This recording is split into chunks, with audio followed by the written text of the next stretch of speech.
मला पोटगी मिळाली हा माझा विजय, वाल्मिकरांनी मला मारलं होतं, असे अनेक गौप्यस्फोट करुणा शर्माने केले आहे आणि मी धनंजय मुंडे यांच्या संपूर्ण संपत्तीवर दावा देखील करणार आहे। मुंडेंनी दुसरं लग्न करताना माझी परवानगी सुद्धा घेतली नाही। बाप रे बाप, करुणा शर्माने सर्व इतिहास काय आता भूगोल पण खोलायला चालू केला आहे। अजून काय काय सांगितले सर्व सांगतो। त्या पहिले जर तुम्ही चॅनलवर नवीन असाल ना तर चॅनल सबस्क्राईब करून घ्या आणि बाजूला दिसते ती बेल पण दाबून घ्या, म्हणजे जी मी व्हिडिओ पहिले टाकेल तुम्हाला सर्वात पहिले दिसेल। अन्न व नागरी पुरवठा मंत्री धनंजय मुंडे यांच्या अडचणीत वाढ झाली आहे, कारण करुणा शर्मा ॲक्शन मोडवर आली आहे। करुणा शर्मा यांनी धनंजय मुंडे यांच्यावर केलेले आरोप कोर्टाने अंशतः मान्य केले आहे। वांद्रे फॅमिली कोर्टाने धनंजय मुंडे यांना करुणा शर्मा यांना दर महिन्याला 2 लाख रुपये पोटगी देण्याचे आदेश दिले आहे। करुणा शर्मा यांनी नुकतंच पत्रकार परिषद घेतली। या पत्रकार परिषदेत त्यांनी अनेक खळबळजनक खुलासे केले। यावेळी करुणा शर्मा यांनी मी धनंजय मुंडेंच्या संपूर्ण संपत्तीवर दावा करणार आहे असल्याचे सांगितले आहे। मला पोटगी मिळाली हा माझा विजय आहे। माझी आई नव्हती, मला तुरुंगात टाकल्यापासून माझी बहीण आणि भावाने माझा नंबर ब्लॉक केला आहे। मी एकटीच लढत आहे, 3 वर्षापासून एकटीच लढत आहे।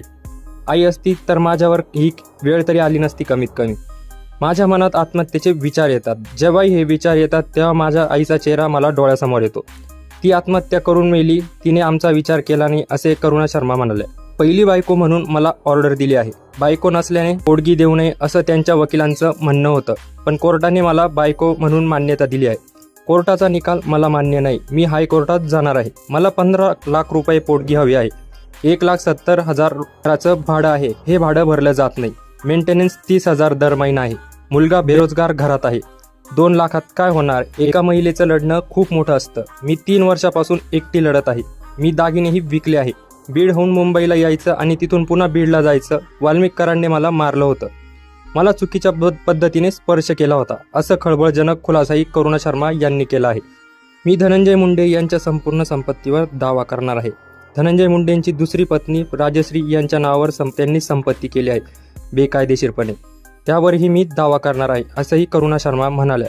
मुंडेंनी दुसरं लग्न करताना माझी परवानगी घेतली नव्हती, मला त्याची माहिती नव्हती, मी त्यावेळी इंदोरमध्ये होते असेही करुणा शर्मा या म्हटले आहे। आता धनंजय मुंडे आपल्याला अजूनच खोलात फसताना दिसत आहे। तुम्हाला काय वाटतं? करुणा शर्माला 15 लाख इतकी पोटगी मिळेल का? एवढी मोठी रक्कम हायकोर्टाकडून? ते तुम्ही मला कॉमेंटमध्ये नक्की कळवा।